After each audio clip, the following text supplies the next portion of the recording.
OS est le courtier de Tahibou Ndiaye. Lors du procès de Tahibou Ndiaye, il a été le seul d'ailleurs à défendre Tahibou Ndiaye. Parce qu'il pense qu'il allait être arrêté. Quand on est quelqu'un, on doit arrêter ses complices.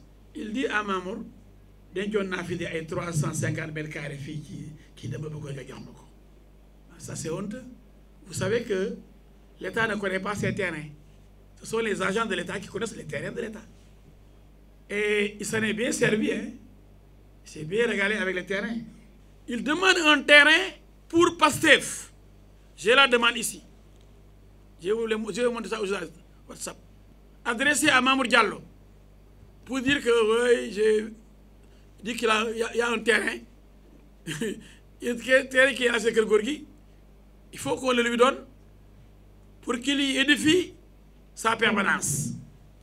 Quelqu'un comme ça, on va lui confier ce Sénégal-là.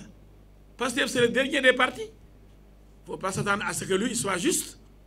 Les autres partis politiques n'ont pas de permanence, n'ont pas de terrain. Lui, parce qu'il travaille au domaine, il connaît les terrains, il dit donnez-moi un terrain que j'ai vu à Sacré-Cœur, à la Sacré-Cœur Gorgui, pour que je construise ma permanence.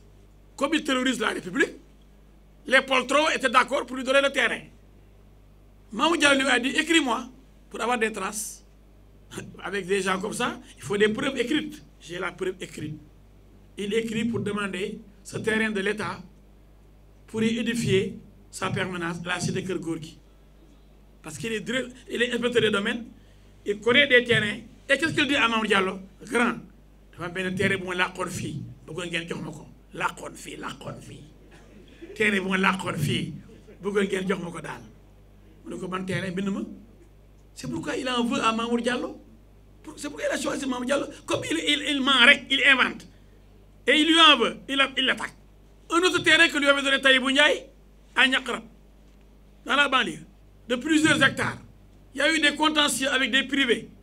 Un terrain que l'État n'a pas repris pour donc indemniser. Il vient voir Mamour Diallo pour dire oui, je voudrais que l'État mette un autre terrain à la place parce qu'il y a des contentieux là-bas. Il y a des lébous qui viennent revendiquer ces terrains que m'avait donné Tahibou Ndiaye. Mais Mamour Diallo dit que un contentieux privé ne concernant pas l'État, vous demandez à l'État de vous donner un terrain à la place. L'État n'est nullement concerné. Il n'y a pas d'expropriation. Il demande de l'argent, l'État. Ou un terrain.